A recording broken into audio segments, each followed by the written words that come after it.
A aproximação de parte expressiva do chamado centrão com o governo Lula, cuja maior expressão talvez seja o acordo ao redor de Arthur Lira na Câmara dos Deputados, representa que institucionalmente o bolsonarismo estaria condenado ao isolamento? Se rompeu o pacto através do qual Bolsonaro governou o país, que era exatamente com as forças identificadas com o chamado centrão? Com a palavra, José Genuíno. Eu considero que não, Breno. Até porque nós devemos ter uma tática de relacionamento com o centrão.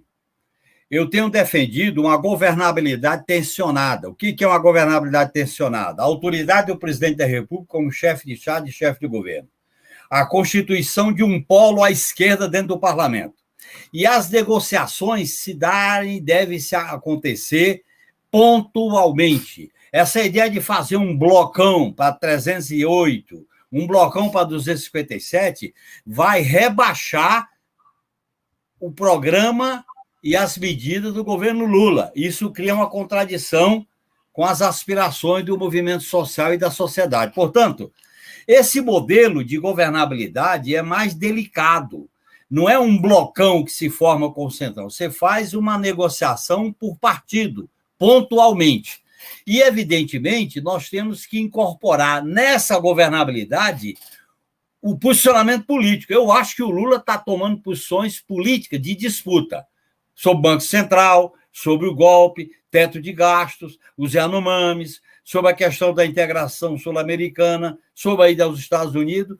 Você tem que pontuar no debate político da governabilidade posições que possa capitalizar aquilo que foi a base essencial da eleição do Lula e daquela posse famosa, mística, do dia 1º de janeiro. Portanto, eu acho que o centrão, a maioria do parlamento é conservadora, a maioria da Câmara é conservadora, a maioria do Senado é conservadora, não podemos ter ilusão nisso. Agora, como é que você vai estabelecer uma governabilidade com essa representação? Fazendo negociação pontual e tensionando com a autoridade do presidente da República e com os movimentos sociais, reivindicando, cobrando e fiscalizando. Porque o bolsonarismo raiz, eles disputaram a presidência do Senado com 38 deputados. Vamos imaginar que chegue a 30, é um número muito forte. Eles na Câmara têm força, porque o maior partido bolsonarista, mesmo com dissensões, tem 90 e quase 100 deputados. Portanto, nós não podemos menosprezar essa base bolsonarista dentro do centrão. Nós temos que diminuí-la, nós temos que enfraquecê-la através do enfrentamento. Por exemplo, para terminar, Breno, o polo à esquerda no parlamento tem que ser um polo de pronta resposta. Nada ficará sem um contraditório, nada ficará sem a devida resposta. Governar nas condições atuais não é só o resultado das votações, é também as posições políticas de debate e de confrontação dentro da representação do Congresso Nacional. Muito bem. Com a palavra, Vanessa Martina Silva. Eu acho que essa pergunta complementa a ideia das anteriores, né? Porque o Congresso, ele sente o clima da sociedade. Parece óbvio, né? Porque eles precisam de voto. Logo, hoje a gente realmente tem uma base muito importante bolsonarista. Mas se esse clima na sociedade, porque hoje a gente ainda tem um apoio muito forte ao Bolsonaro, mas se esse clima muda, eu acho que a gente está dando como muito certa essa força do Bolsonaro, que eu não nego, porque eu não sou negacionista, não nego a força do Bolsonaro, mas eu questiono a vitalidade dela. Porque ele tem vida, ele tem força, enquanto o governo Lula não tiver sucesso. A partir do momento em que as pessoas começarem a ter dinheiro, emprego e uma estabilidade econômica no país, ou seja, eu acho que a economia é muito importante para esse governo, o que nós teremos? Nós teremos uma virada. Muitas pessoas que hoje foram para a direita voltarão, né, nesse pensando assim no pêndulo, se voltarão para a esquerda. Porque foi assim, exatamente os exemplos que já foram dados aqui neste programa. O fascismo ele é presente no Brasil, obviamente, nós temos problemas muito graves, como já foram expostos aqui, como já foi exposto aqui, mas é isso. O Carlos Lacerda não gerou aí uma descendência política de décadas. Ele foi momentaneamente combatido e depois tivemos uma superação em outros debates. O governo Lula ele tem um desafio imenso de fazer 20 anos em 4. Não sei, talvez pudéssemos ser um pouco mais ousados e botar mais anos aí, mas acho que 20 tá bom. 20 anos em 4 em termos econômicos. É preciso, sim, reindustrializar o Brasil.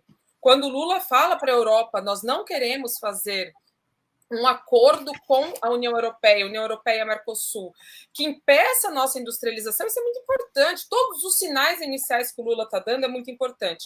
Então, se a economia vira, se o clima econômico, se o clima político do país vira, o Congresso vem a reboque. Eu acho que muitos desses deputados e senadores, principalmente, que hoje estão aí jogando no time bolsonarista, vira, como já virou, gente. A gente tem muito senador aí que é bolsonarista desde criancinha e que no governo Lula também era lulista desde criancinha, porque eles vão agindo de acordo com o ambiente político, com a situação do país. E é isso. A disputa econômica, eu acho que neste primeiro momento é preciso dar passos bem audaciosos e o governo está... O governo não, desculpa, o Lula, ele está sinalizando muito isso, e o Haddad tem que entender, já está entendendo, a Tebet vai ter que entender, e vai ter que jogar dentro dessas linhas, dessas 4 linhas, porque Tebet não está alinhada, e Haddad está fazendo ali o meio de campo, mas tem que fazer a política do Lula, e não a política do mercado. E isso muda o Congresso e o clima da sociedade. Igor Felipe, com a palavra. Breno, é preciso observar a forma como se movimenta o Centrão.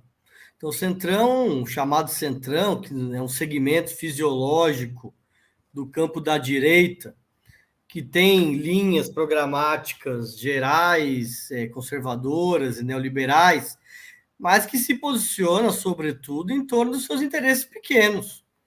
Tanto a possibilidade de obter benefícios para a sua operação política, então emendas, cargos, né, formas de perenizar o seu poder no Senado ou na Câmara, como também formas de se identificar com o seu eleitorado.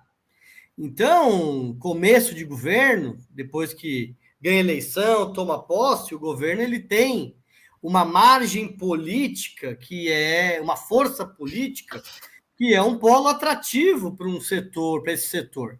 Então, governo novo, que tem, de certa forma, se colocado de forma aberta, abrir espaços no governo, abrir ministérios para partidos que são do centrão, da direita fisiológica.